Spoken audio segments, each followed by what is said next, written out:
तुम्हाला असा परफेक्ट मेंदूवडा बनवायचा असेल तर ह्या ट्रिक्स नक्की फॉलो करा। आता त्यासाठी ना रात्रभर उडदाची डाळ भिजत घातली होती आणि ना तीच आता सकाळी मिक्सरमध्ये काढून घ्यायची, म्हणजे ना पाणी अजिबात वापरायचं नाही आहे, तशीच काढून घ्यायची।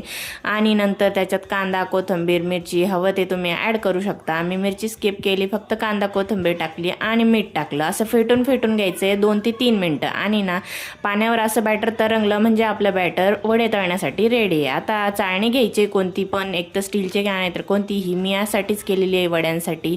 आणि तिला असं पाण्यात डीप करायचं, स्क्वीज करायचं आणि त्याच्यावर वडे टाकून मस्त तेलात टाकून द्यायचे। एकदम हळू काम करायचं आहे बरं का इथं, कारण ना तेल उडण्याची शक्यता असते पाण्यामुळे। वडे तेलामध्ये टाकायच्या आधी गॅस कमी करायचा आणि टाकल्या लगेच गॅसची फ्लेम फुल करून द्यायची आणि फुल गॅसवर मस्त असे क्रिस्पी वडे तळून घ्यायचे। आतून एकदम सॉफ्ट असतात आणि बाहेरून एकदम क्रिस्पी, ते पण ना सोडा वगैरे काहीच यूज केलेला नाही। ह्या ट्रिक्स फॉलो केल्या तर छान तुम्हाला असाच मेंदूवडा बनवता येईल। आता फॉलो केले नसेल तर एकदा नक्की फॉलो करा। भेटा नेक्स्ट व्हिडिओमध्ये, तोपर्यंत बाय।